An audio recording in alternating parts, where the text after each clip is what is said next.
తల్లి కొడుకుల మధ్య బంధం అయి ఉండొచ్చు, అన్నా చెల్లెల మధ్య బంధం అయి ఉండొచ్చు, లేకపోతే ఇద్దరు బ్రదర్స్ మధ్య బంధం అయి ఉండొచ్చు, లేదా మీది క్లోజ్ ఫ్రెండ్షిప్ అయినా అయి ఉండొచ్చు, లేకపోతే అంతకు మించిన ఇంకా భర్త భార్య సంబంధం అయినా అయి ఉండొచ్చు. గొడవ జరిగేది ఎక్కడి దగ్గర అంటే ఒక్క డబ్బుల విషయం దగ్గర మాత్రమే.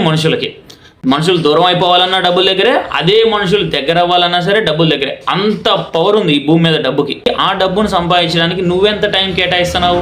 ఎవరి దగ్గర అయితే డబ్బులు ఎక్కువ ఉన్నాయో వాళ్ళ దగ్గర మనుషులు ఎక్కువ ఉంటారు, వాళ్ళ దగ్గర ప్రేమ ఎక్కువ ఉంటుంది. ఆటోమేటిక్గా వాళ్ళకి కష్టాలు కూడా చాలా తక్కువ ఉంటాయి. ఎందుకో తెలుసా? వాళ్ళు ఒకరి దగ్గర చేయి చాపాల్సిన పని ఏమి ఉండదు. ఇక్కడ మనిషి ఉదయం లేచిన దగ్గర నుంచి రాత్రి పడుకునేంత వరకు పరిగెడుతుంది దేనికోసం అంటే డబ్బుల కోసమే. ఆ డబ్బుల కోసమే కాబట్టి ఆ డబ్బు వల్లే మనుషులు బంధాలు నిలబడేది. ఇప్పుడు ఫర్ ఎగ్జాంపుల్ భర్త సంపాదించుకుని ఇంట్లో ఉన్నాడు అనుకో, భార్యకి లోకువా. కొడుకు సంపాదించలేదు అనుకో, తల్లిదండ్రులకి లోకువా. కన్నారు కాబట్టి పోషిస్తారు, కానీ ఒక లోకువా. నువ్వు ఒక అమ్మాయిని లవ్ చేస్తున్నావు అనుకో, ఎక్కడ డబ్బులు లేవనుకో, అమ్మాయి నిన్ను వదిలేస్తుంది ఖచ్చితంగా. అన్నా చెల్లెల మధ్య బంధమైనా, అన్నా తమ్ముళ్ళ మధ్య బంధమైనా, ఒక ఫ్రెండ్షిప్ గ్రూప్ ఉంటుంది. ఆ ఫ్రెండ్షిప్ గ్రూప్లో ఒకరి దగ్గర డబ్బులు లేవనుకో, వాడు అందరికీ లోకువే.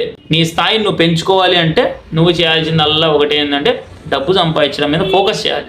అప్పుడు మాత్రమే నీకు వాల్యూ పెరుగుతుంది. చాలామంది ఏమంటా ఉంటారంటే నాకు వాల్యూ లేదు, నాకెవడో రెస్పెక్ట్ ఇవ్వట్లేదు, మా ఇంట్లో వాళ్ళు సరిగ్గా నాతో మాట్లాడట్లేదు, మా బంధువుల దగ్గర నాకు సరిగ్గా పరుగు పోతుంది అనుకుంటూ ఉంటారు. ఎప్పుడైతే నీ దగ్గర మనీ వస్తుందో ఆటోమేటిక్గా నువ్వు వద్దన్నా సరే రెస్పెక్ట్ అనేది పరుగెత్తుకుంటూ వస్తుంది వెనకాల. కాబట్టి ఈ రోజు నుంచి డబ్బులు సంపాదించు. ఉన్న డబ్బుల్ని సేవ్ చేయడం ఎలాగో నేర్చుకో. కొత్త డబ్బుల్ని ఎలా సంపాదించాలో ఆలోచించు.